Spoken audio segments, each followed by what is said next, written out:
Jadi terima kasih YB daripada LEDA. Menteri. Ya. Sikit Menteri. Saya ambil bahagian sikit. Menteri, saya mengalu-alukan cadangan Parlimen belia ni. Cuma tadi Menteri memberi dua sisi yang saya rasa Menteri boleh jelaskan dengan lebih lanjut, ialah satu dari segi aspek sebagai tempat latihan kepimpinan. Itu saya rasa satu perkara yang baik. Cuma yang lebih saya tekankan di sini, Menteri mengaitkan bahawa kita tahu Presiden Maldives umurnya 42 tahun sekarang ni, Nasheed. Cumanya ialah dari segi aspek sejauh mana kerajaan bersedia, tadi Menteri katakan, untuk mengambil kira pandangan anak muda, aspirasi muda, kerana ada aspek-aspek tertentu yang mereka lebih arif. Maksud saya itu sejauh mana apa yang dibahaskan atau apa yang diutarakan akan dijadikan sebagai satu nada sumber untuk pengembalan dasar, terutama sekali untuk kepentingan Kementerian Belia. Sebab saya melihat kalau tujuannya untuk pendidikan, saya rasa antara perkara yang paling cepat boleh dibuat ialah live telecast perbahasan kita di sini. Di situ pelajar boleh mendapat, itu satu perkara yang lebih mudah dibuat. Tetapi kalau juga sebagai pengalaman dan sebagai satu sekolah kepimpinan, dayanya sebagai satu universiti dari sudut kepimpinan politik, itu saya rasa itu pun penting. Tapi sejauh mana apa yang dibahaskan itu diangkat sebagai satu agenda anak muda sebagainya dalam melakarkan kebijakan negara.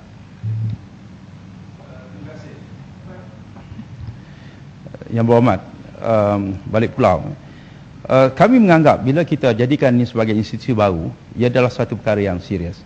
Sebab itu ada cadangan yang mengatakan Parlimen Belia ini perlu diluluskan sebagai satu akta Parlimen.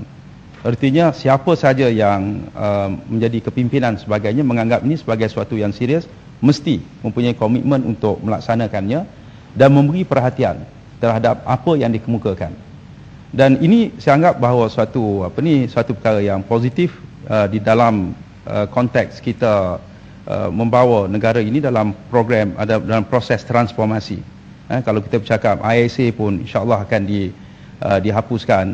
Jadi ini antara perkara-perkara yang sangat penting. Yang disebutkan tadi, kita tahu bahawa apa yang disebutkan generasi Y sekarang ini, generasi Y, iaitu kita ini kebanyakan terdiri pada boomers yang lahir selepas perang, ataupun setengah ada generasi X dan sebagainya, mempunyai cara berfikir yang berbeza. Mereka lebih mempunyai rangkaian hubungan satu dunia, mempunyai pandangan yang berbeza. Dan ini bukan soal belia sahaja, sebab saya beritahu tadi, bukan soal apa yang belia dapat, tetapi pandangan mereka pasal pelajaran, pasal alam sekitar, pasal bagaimana nak menguruskan carbon emission dan sebagainya, yang menjadi isu yang besar di kalangan anak muda, tetapi tidak menjadi isu kalau kita berfikir cara politik kampung dan sebagainya yang bersifat populistik dan sebagainya. Jadi mereka berbeza.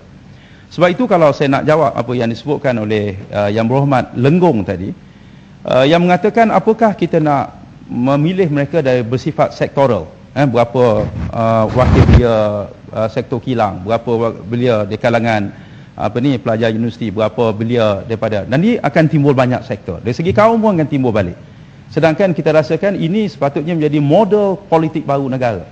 Kita tidak berfikir secara sektoral lagi. Kerana walaupun mereka daripada Sabah, Sarawak, satu masa nanti semuanya mempunyai akses pada internet, akses pada broadband. Mereka boleh mengundi daripada mana mereka berada. Dan kita merasakan kita menggunakan model yang ada sekarang, iaitu mereka dipilih berdasarkan pada kawasan masing-masing, walaupun tak semestinya mereka berada di situ. Kalau kita lihat misalnya di Australia ataupun di Britain, mereka yang terpilih itu mereka tak fikir bahawa berapa allowance menjadi Yang Berhormat Belia misalnya. Dia orang tak fikir. Mereka fikirkan kalau di Australia, bila mereka terpilih, mereka bayar yuran, kerana bagi mereka ini peluang untuk mereka belajar. Ini satu perkara yang berbeza dari segi fikiran, bahawa dia orang bukan perlu jaga kawasan, dia perlu jaga bagi peruntukan sebagainya. Dia cuma mewakili kawasan untuk memikirkan apa yang terbaik untuk masa depan negara, masa depan rakyat dan sebagainya. Jadi ini antara model-model yang sedang lagi kita kaji dan kita lihat. Tetapi diharapkan bahawa Dewan yang mulia ini, yang sebegini indah, insya-Allah tidak akan dibazirkan. Ia menjadi satu cabang yang penting dalam pembangunan kepimpinan dalam negara kita di masa yang akan datang.